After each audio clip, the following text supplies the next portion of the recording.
তো এখন বাজছে 5:03। এখন আমরা বাড়ির থেকে বেরোলাম, এখন যাচ্ছি মেমারি। মেমারি যাওয়ার কারণ হচ্ছে বকুল আজকে চলে যাচ্ছে, ও গুজরাট চলে যাচ্ছে, ওখানেই থাকে, ওর ভ্যাকেশন শেষ। এখন ওকে মেমারিতে গিয়ে ট্রেনে চাপিয়ে দেবো। ও রাত্রে 11টায় হাওড়া থেকে বোধহয় ফের ট্রেন রয়েছে, সেই কারণেই এখন মেমারির জন্য বেরিয়েছি। 5:04 বাজছে, রোদ ফোদ কিচ্ছু নেই, একদম কমফোর্টেবল ওয়েদার। ওর বাইকটা নিয়েই যাচ্ছি, কারণ আমার বাইকে জিনিসপত্র নিয়ে বসা খুব সমস্যা হয়ে যাবে, অনেক জিনিসপত্র রয়েছে সাথে। এই বর্ষাকালে বাইক চালাবার কিন্তু একটা আলাদা মজা আছে। বর্ষাকালে বাইক চালিয়ে বিভিন্ন ধরনের সিচুয়েশন আসে, কখনো বৃষ্টি, কোথাও কাদা, কোথাও জল জমে আসে, কোথাও পটহোলস। সব থেকে বেশি আমার মস্তি লাগে বর্ষাকালে পটহোলসের মধ্যে দিয়ে গাড়ি চালানো। পটহোলসে গাড়ি চালাতে I just love doing it. ধারার খালি পটহোলসের উপর দিয়ে বাইক ভাঙতে ভাঙতে চলে যায়।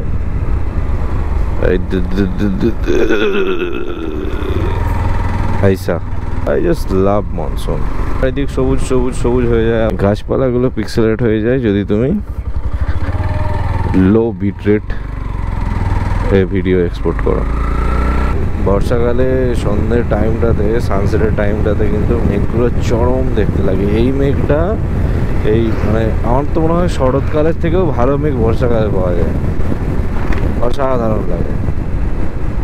এই টোটোওয়ালাদেরকে আমার মনে হয় পুরোপুরিভাবে ব্যান করে দেওয়া উচিত, কারণ এদের রাস্তায় চলারই দরকার নেই। মানে ট্রান্সপোর্টেশন কমে যাক, অন্যভাবে মানুষ ট্রান্সপোর্ট হয়ে যাবে, এদের টোটোওয়ালার কোনো দরকার নেই। মানে এর থেকে নোংরা, বিরক্তিকর কোনো ট্রান্সপোর্টেশন কোনো কিছু নেই। কি সুন্দর লাগছে আকাশটা।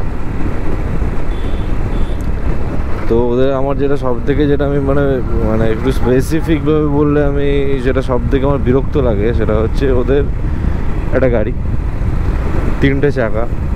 তাহলে তুমি গাড়িটাতে কমার্শিয়াল ইউজ করছো গাড়িটাকে, তাহলে তোমার তো রোডে একটা হিউজ দায়িত্ব নিয়ে তুমি চলছো। এবার এই আমার বাইকটা যেমন সোজা একটা হ্যান্ডেল রয়েছে, টোটোটারও একটা সোজা হ্যান্ডেল রয়েছে, সেই হ্যান্ডেলটা ফ্রি মুভমেন্ট করছে বাইকের মতোই স্মুথলি। এবার আমি বলছি যে তোমার তো 3টে চাকা, আমি বাইকটাকে আমার ফ্রি মুভমেন্ট করলেও আমি একটা লিমিটে হ্যান্ডেলটাকে জাস্ট আমি বেঁকাতে পারবো। এইভাবে দেখো, আমি হট করে ডান দিকে আমি হ্যান্ডেলটা ঘুরিয়ে দিলে আমি তো বাইক এক্ষুনি নিয়ে পড়ে যাবো। এবং টোটোওয়ালাদের কী হয়, 3টে চাকা রয়েছে, এই যে 3টে জায়গা রয়েছে, ও তখন হ্যান্ডেলটাকে যে কোনো স্পিডে যে কোনো মুহূর্তে ভ্যাট করে ঘুরিয়ে দিতে পারে। তো ঘোরায় ওরা একটা 10-15 স্পিডে চলছে, রাস্তায় চলতে চলতে দেখছে সামনে ওর একটা অবস্ট্যাকেল রয়েছে, সামনে কোনো একটা অবজেক্ট, কোনো একটা গাড়ি সামনে রয়েছে, ফাট করে ডান দিকে একটুখানি হ্যান্ডেলটা রেখে দিয়ে ওভারটেক করে নিল। ওর পিছনে যে গাড়িগুলো আছে তারা কি করবে? তো সাধারণ বুদ্ধি নেই। আমাদের বাজারে কতগুলো অ্যাক্সিডেন্ট হলো টোটোতে, আর সবগুলোতে ডেথ, মানে অনেকগুলো ডেথ অ্যাক্সিডেন্ট হয়েছে একদম অন দ্য স্পট। তো কয়েকজন মারা গেল শুধুমাত্র টোটোর কারণে। তো এখানে একটুখানি চা খাই।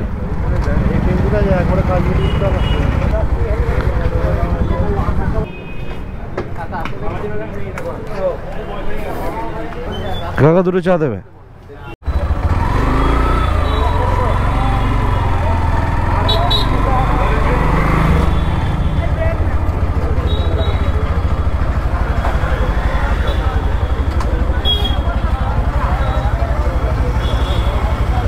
মেমারি স্টেশন চলে এসেছি।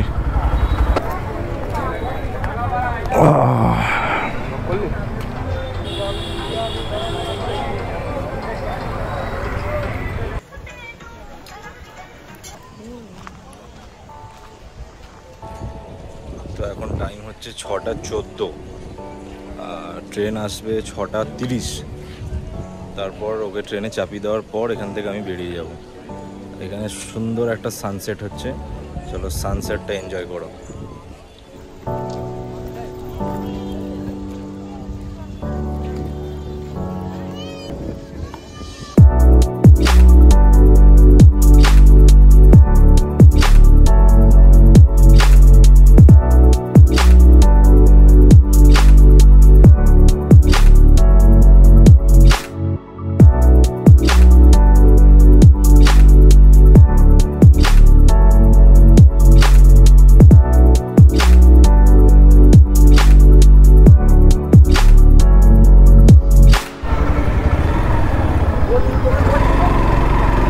তো বকুলকে ছেড়ে দিয়ে চলে এলাম স্টেশনে। ওর 6:30টায় ট্রেন চেপে পড়বে। আর আপাতত এখন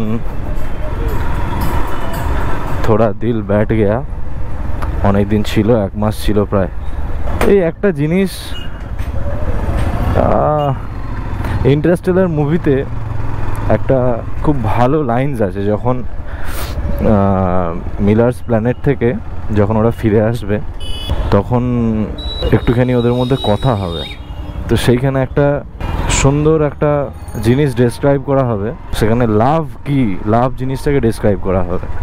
তো লাভ হচ্ছে এমন একটা জিনিস যেটা এখনো পর্যন্ত সায়েন্টিস্টরা এক্সপ্লেন করতে পারেনি। Love is more powerful than time, more powerful than gravity, এই জিনিসগুলোকে বোঝানো হয়েছে। তো সত্যি করেই। যাই হোক, এখন 1 বাইট এসছি, 1 বাইটে কিছু খাবো।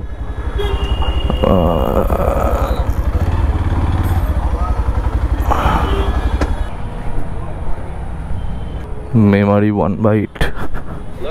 হ্যাঁ বল।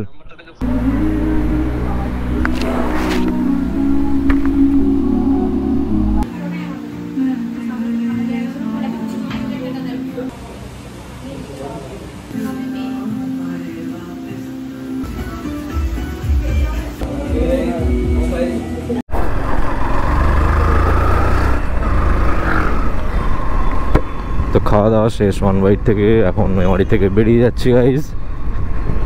খাবার ভালোই ছিল 1 বাইট অ্যাজ ইউজুয়াল, যেটা খাই আমি, চিকেন বলস আর তার সাথে ফ্রেঞ্চ ফ্রাইজ উইথ মিওনিজ। এটাই আমার 1 বাইটে বেস্ট লাগে। আর বাকি পিৎজা আমার 1 বাইটে একদমই ভালো লাগে না। বার্গার টার্গার, স্যান্ডউইচটাও বোধহয় ওরা ভালো করে, একবার বোধহয় স্যান্ডউইচটা খেয়েছিলাম, ওটা মোটামুটি ঠিকঠাক করে। বাকি এদের ফ্রেঞ্চ ফ্রাইজটা আমার 1 বাইটে সব থেকে বেস্ট লাগে। একটা গোটা ফ্রেঞ্চ ফ্রাইজ আর একটা গোটা চিকেন বলস একটু চাপের হয়ে যায়, কিন্তু ঠিক আছে। পেট ভর্তি থাকলে মন ভালো থাকে, আর পেট যদি আমার খালি থাকে তাহলে পরে আমার মাথা গরম হয়ে যায় সব সময়। আমি কেন জানি না, এটা বরাবরকার।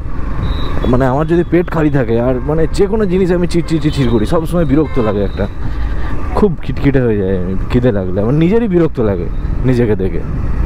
আর পেট ভর্তি হয়ে গেলে আমাকে তুমি এক ঘা মেরে নাও, কোনো অসুবিধা নেই, আমার এক ঘা মার খেয়ে নেবো। আসলে ভেতো বাঙালি তো, বিশেষ করে এইটা সমস্যাটা হয় দুপুরের টাইমে। এই যদি ভাতটা না পাই না দুপুরবেলা, 10টা 11টা 12টার সময়তে যাই খায়, এই দুপুরে 2টো 3টের দিকে একটা ভাত বাইরে বেরোলে ক্ষেত্রে ভাত একটা না হলে ঠিক জমে না। দিকে এত অন্ধকারের মধ্যে গোপ্রোতে একটুখানি লো লাইটের প্রবলেম আছে। এখন গোপ্রোতে প্রবলেম বলতে আর কেই বা এর থেকে বেটার দেয়। শুনলাম নাকি DJI Action 4-এ একটু এর থেকে বেটার পারফরমেন্স লো লাইটে, কিন্তু ডে লাইট পারফরমেন্সটা আমার একদমই ভালো লাগেনি। অনুরাগ সালগাঁওকার একদিনকে DJI এর ভিডিও করছিল, মানে DJI এর প্রমোশন করছিল। তো অনুরাগের ভিডিওগুলো আমি দেখি, অনুরাগের ডে টাইমের ভিডিওগুলো আমার কেন ভালো লাগে না কেন কি জানি, একটু মনে হয় সেই মানে স্কাইটা অনেকটা ওভার এক্সপোজ হয়ে আছে এরকম মনে হয়। একটা সেই কীরকম একটা চিপ ফিল আসে। বাকি Anurag Salgaonkar is a lit man, lit আগুন।